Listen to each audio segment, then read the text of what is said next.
All right, well, good afternoon, everybody. It's great to have you. Look, I think that we are 1 week into President Trump's historic peace plan in the Middle East, and things are going, frankly, better than I expected that they were.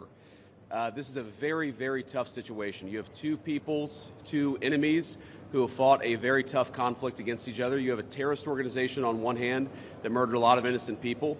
You've got an Israeli army that was defending itself on the other, that has learned a lot over the past couple of years. And then, of course, you have an innocent civilian population in Gaza that's caught in the middle. But we're here at the Civilian Military Cooperation Center, which we are announcing the opening of. You have Israelis and Americans working hand in hand to try to begin the plan to rebuild Gaza, to implement a long-term peace, and to actually ensure that you have security forces on the ground in Gaza, not composed of Americans, who can keep the peace over the long term. So we've got a lot of work left to do. This is going to take a very, very long time, but I think Steve Witkoff, Jared Kushner, and Admiral Cooper behind me have done an incredible job. I want to say just a couple of quick things, and then I want to turn it over to Steve Witkoff. Number one, the Israeli government has been remarkably helpful in this. I want to thank them, thank our Israeli partners, and all the folks particularly who are working hand in hand with their American friends here at the CMCC. And number two, I want to say that there is this weird attitude I've sensed in the American media, in the Western media, where there's almost this desire to root for failure, that every time something bad happens, that every time that there's an act of violence, there's this inclination to say, oh, this is the end of the ceasefire, this is the end of the peace plan. It's not the end. It is, in fact, exactly how this is going to have to happen when you have people who hate each other, who have been fighting against each other for a very long time. We are doing very well. We are in a very good place. We're going to have to keep working on it, but I think we have the team to do exactly that. So with all thanks to our partners, both in Israel but all across the Gulf Arab states, Indonesia, the Turks, we are doing an amazing thing here, and I'm particularly proud of the American troops working at the command center who are coordinating this effort and making it possible. So with that, I want to thank Ambassador Steve Witkoff and turn it over to him to say a few things, and after everybody's said a few words, we'll take some questions. Thank you, guys. Steve? Well, thank you very much, Mr. Vice President. We're really proud of what's happened here. It's an amazing effort. It's a great coordination between our partners. We have a great team. Signing this deal up was a challenge in and of itself, but the implementation, that's where it really is going to be the most important. And I think we are exceeding where we thought we would be at this time. I think the Vice President has come out here. He sees that. The Secretary of State will be out here. I can't tell you what a privilege it is to work with the team that we have, with Jared, who's extraordinary, the President, of course, and the Vice President, and Admiral Cooper. I would also say this. We're learning so much here. This CMCC that we're setting up now, this is going to be used in other conflicts as we figure out all the intricacies of how to modulate a peace deal, go from war to peace. Lastly, in closing, I want to speak about the morning that me and Jared had. We met with 10 hostages and their families, and it was really an emotional moment. And I felt blessed to be in that room. Lots of tears, lots of people really, really grateful to President Trump for getting their children home, and you, of course, Mr. Vice President. And I want to observe that I didn't see any victims in that room. I saw strong people who have come out under very difficult circumstances. Their families are reunited, and they are so grateful. And it was just my privilege as an American to be there. Thank you. Great, thank you. Jared? Thank you. Thank you, Mr. Vice President. Thank you, Steve. First of all, we really appreciate your visit here. It's given a great boost of energy to everyone here, and your support through this whole effort has been really tremendous. What you see here today is really the opening of the CMCC. This has been something that's been envisioned by CENTCOM. Admiral Cooper will speak about that in a bit. But we always knew that the deal that we were working on would kind of have two phases to it. The first phase was obviously getting the live hostages out. We're currently making progress on the hostages, the bodies that are still there. I think almost half are out now, and we had very good meetings with the Israelis. I know the Vice President's here to put a lot of effort into that today to hopefully make sure we can complete that mission in phase two. At the same time, the humanitarian aid, there's actually been surprisingly strong coordination between the United Nations and Israel, which is something that we've been able to help synthesize, get each other to air their concerns and to find out how we can do it better so that the aid reaches the people in Gaza and doesn't go into the wrong hands there. Finally, I'll say that there has already been a lot of efforts over the last years by really concerned people to think about what happens next in Gaza. And there's a lot of great things happening here. More will be released in the coming days. But the most important thing here is to figure out how you really get a good deconfliction coordination center. This really has been a startup. There's been a lot that's been done. It's amazing to think it's only been a week.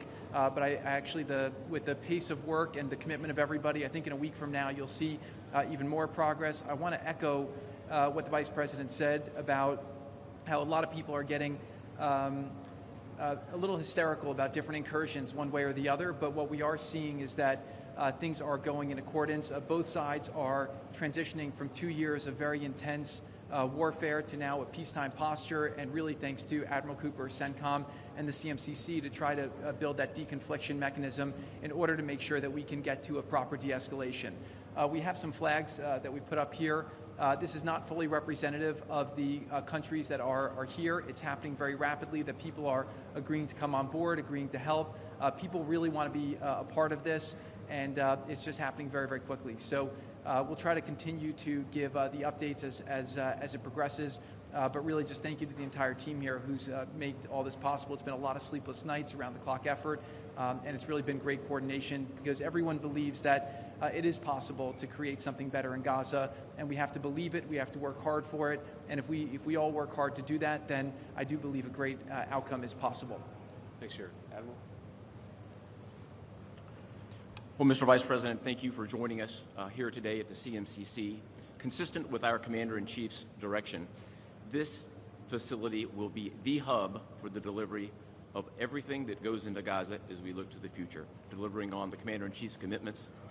200 of America's sons and daughters who wear the cloth of the nation have stepped up and are serving here. I just couldn't be prouder, and I know that you are as well. Thank you so much. Great. Thanks, Admiral. And gentlemen, we'll take a few questions now. Sir.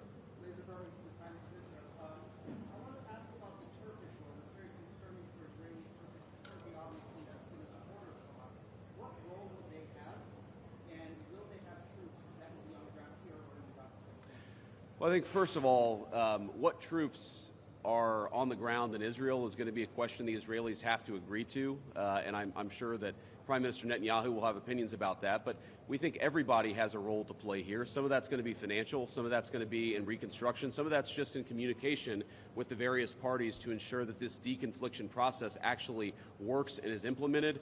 We're not going to force anything on our Israeli friends when it comes to foreign troops on their soil, but we do think that there's a constructive role for the Turks to play, and frankly, they've already played a very constructive role. We're very grateful for that. And you asked, they've supported Hamas in the past.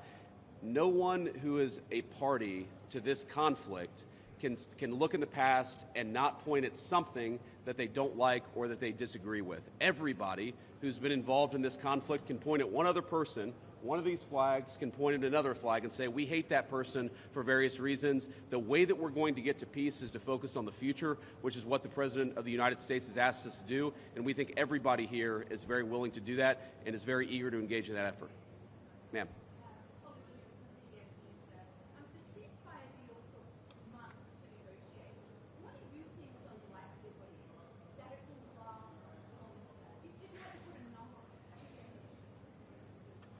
Well, Jared's the investor here. I'm not going to give you a percentage, but look, what we've seen the past week gives me great optimism the ceasefire is going to hold. And if we get from where we were a week ago to a long-term, durable peace between Israel and Gaza, there are going to be hills and valleys. There are going to be moments where it looks like things aren't going particularly well. But given that, and given the history of conflict, I think that everybody should be proud of where we are today. It's going to require constant effort. It's going to require constant monitoring and supervision. That's part of the reason that Admiral Cooper and his team is here, is to mediate these disputes, to mediate these disagreements as they come up. But look, right now, I feel very optimistic. Can I say with 100% certainty that it's going to work? No. But you don't do difficult things by only doing what's 100% certain. You do difficult things by trying, and that's what the President of the United States has asked us to do. Sir.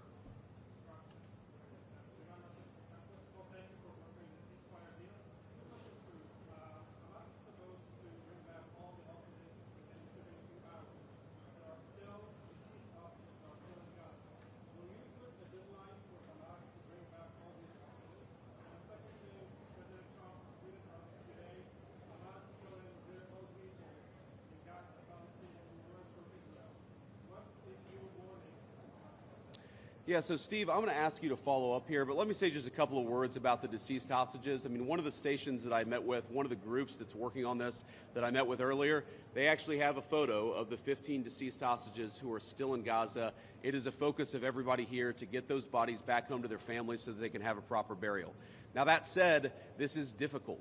This is not going to happen overnight. Some of these hostages are buried under thousands of pounds of rubble. Some of the hostages, nobody even knows where they are. That doesn't mean we shouldn't work to get them, and that doesn't mean we don't have confidence that we will. It's just a reason to counsel in favor of a little bit of patience. This is going to take a little bit of time. And look, our warning to Hamas is very straightforward. The terms of the 20-point plan that the president put out there is very clear. It's supported not just by Israel, but by all of our Gulf Arab friends. It's that Hamas has to disarm. It's that Hamas has to actually behave itself. And that Hamas, while all the fighters can be given some sort of clemency, they're not going to be able to kill each other, and they're not going to be able to kill their fellow Palestinians. Now, again, that's going to take a little bit of time. We're talking about how to set up the security and humanitarian apparatus to put all this in place. But right now, where I stand, I feel confident that we're going to be in a place where this peace lasts, where it's durable. And if Hamas doesn't cooperate, then as the President of the United States has said, Hamas is going to be obliterated. Steve, do you want to add anything about the hostages? I think you said it, sir. Okay, great. Ma'am.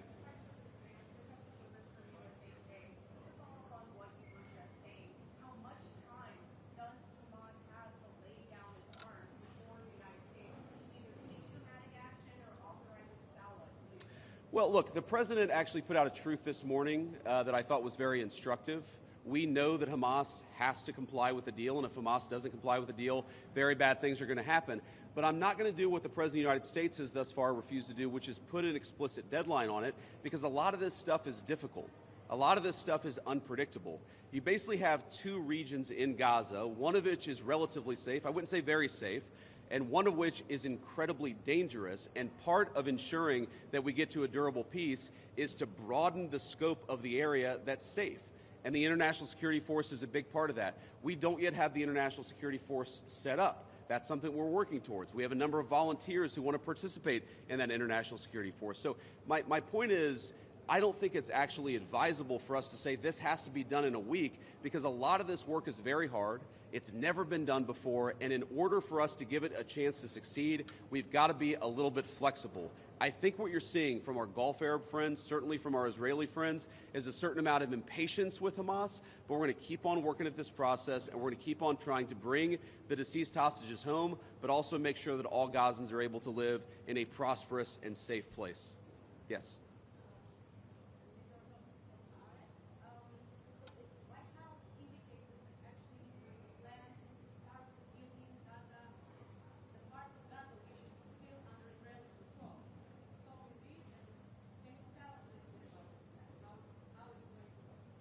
Yeah, Jared, do you want to say a few words about that? Great. So, first of all, no reconstruction aid, no reconstruction funds will be going into areas that Hamas still controls. And as far as the demilitarization goes, once the ISF is up, there needs to be a security force that they can feel safe from, that in order for it to be the transition to be complete. So that needs to happen. There are considerations being happening now in the area that the IDF controls, as long as that can be secured, to start the construction as a new Gaza, in order to give the Palestinians living in Gaza a place to go, a place to get jobs, a place to live. So that's one of the many things being considered. Right now, again, there's been several work streams that have occurred over the last years. Those are all being synthesized and updated here at the center, and then they'll go before President Trump and the Board of Peace to get recommendations on what to build, how to phase it, but that's definitely something now that's being very strongly considered. Great. Sir?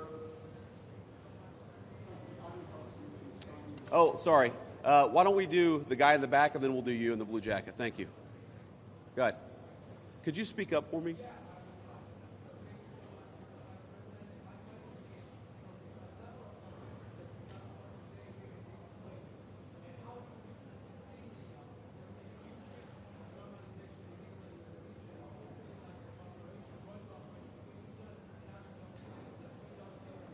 Yeah, well, you know, I think Steve put it best, which is that this model, I think, could serve for a foundation for normalization, not just in the Middle East, but across the world. because what we're taking, again, is a long-term, protracted conflict with two enemies who really don't like each other, and we're actually creating a model that can lead towards sustainable peace. Now, we know that a lot of our Gulf Arab friends would like to have normalized relations with Israel. We know that getting this peace on a sustainable pathway is sort of the critical first step of that. But look, I feel very optimistic about where we are. Knock on wood, you never know how this stuff is going to go. But given what I've seen, given the incredible talent and effort that's going in to the reconstruction of Gaza, to the long-term security of the Gazans in that territory, I feel very good about where we are. And again, if we get this right, I really do think it's going to be a domino that leads to a lot of further peace all across the region. Sir.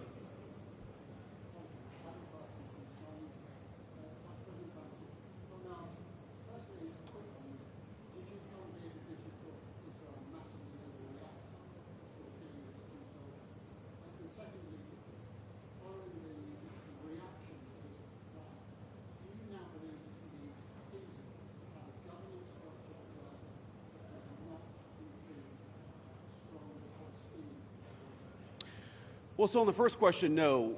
My visit had nothing to do with events of the past 48 hours. We had actually tried to plan this visit, frankly, months ago, and now we thought this would be a good time to do it. It ended up working out. As you know, sometimes calendars are difficult, especially when you're the Vice President of the United States.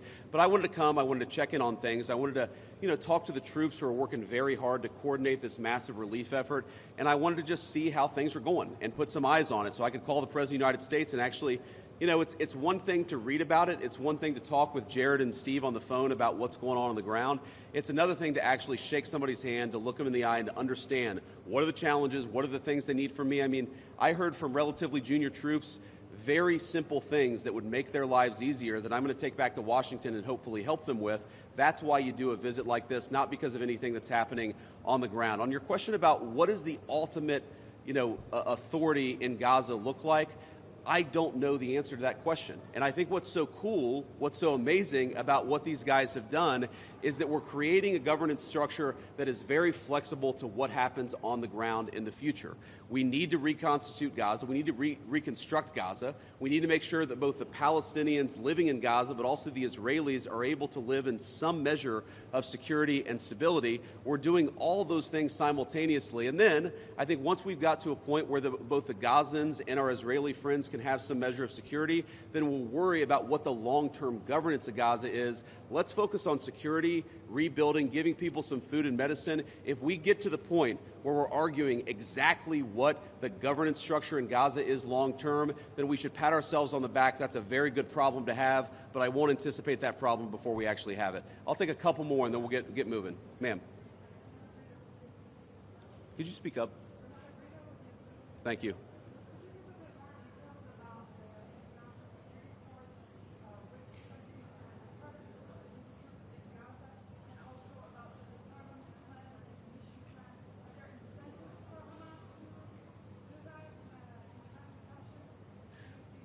Well, the incentives are that unless Hamas disarms in accordance with the agreement, very bad things are going to happen, right? And also the incentive is that if they disarm, there is a better future for everybody on the other side of it. But in terms of the International Security Force, Steve and Jared, Admiral Cooper, are working on that very issue right now. Remember, this peace deal was struck under the president's leadership literally a week ago. The hostages were returned, 6 days ago, 5 days ago? So we're in the phase now where we're actually starting to conceptualize what that international security force would look like. I think it's important for Americans to know a couple of things. Number one, there are not going to be American boots on the ground in Gaza. The President of the United States has made that very clear. All of our military leadership has made that very clear. What we can do is provide some useful coordination. How do you take, the Gulf Arab states, plus Israel, plus plus the Turks, plus the Indonesians, how do you actually get those folks to work together in a way that actually produces long-term peace? The only real mediators are the United States of America. And so that's the role that we're going to play. I think the American people should be proud of it, but they should know that there are going to be no American boots on the ground in Gaza. Sir, in the back.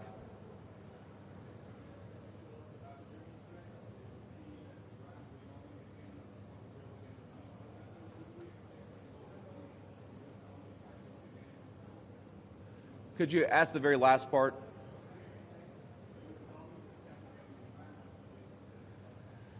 Well, I'm not going to make any announcements here today. The President of the United States has been very clear about our policy with regards to Iran. It's that he actually wants Iran to be prosperous. He wants to have good relations with the Iranians, but they cannot have a nuclear weapon. And so we're going to keep on using and exhausting every diplomatic means possible to try to ensure that Iran does not have a nuclear weapon. That's our focus, and that will remain our focus for the indefinite future. Let me just leave us with one final thought here. So I've been to Israel once in my entire life. I came for about 36 hours, and as a Christian, I think the world's Christians will know that this country, that this region of the world means a great deal to me. And at some point today, I hope to go, or at some point in the next couple of days, I should say, I hope to go to the Church of the Holy Sepulchre, which Christians believe is the site that Jesus Christ was crucified in. And I know that Christians have many titles for Jesus Christ, and one of them is the Prince of Peace. And I'd ask all people of faith, in particular my fellow Christians, to pray that the Prince of Peace can continue to work a miracle in this region of the world. I think that we have made incredible strides over the past week. We're going to have to make a lot more, but I think with your prayers, with God's providence, and with a very good team behind me, I think we're going to get it done. Thank you all. Take care.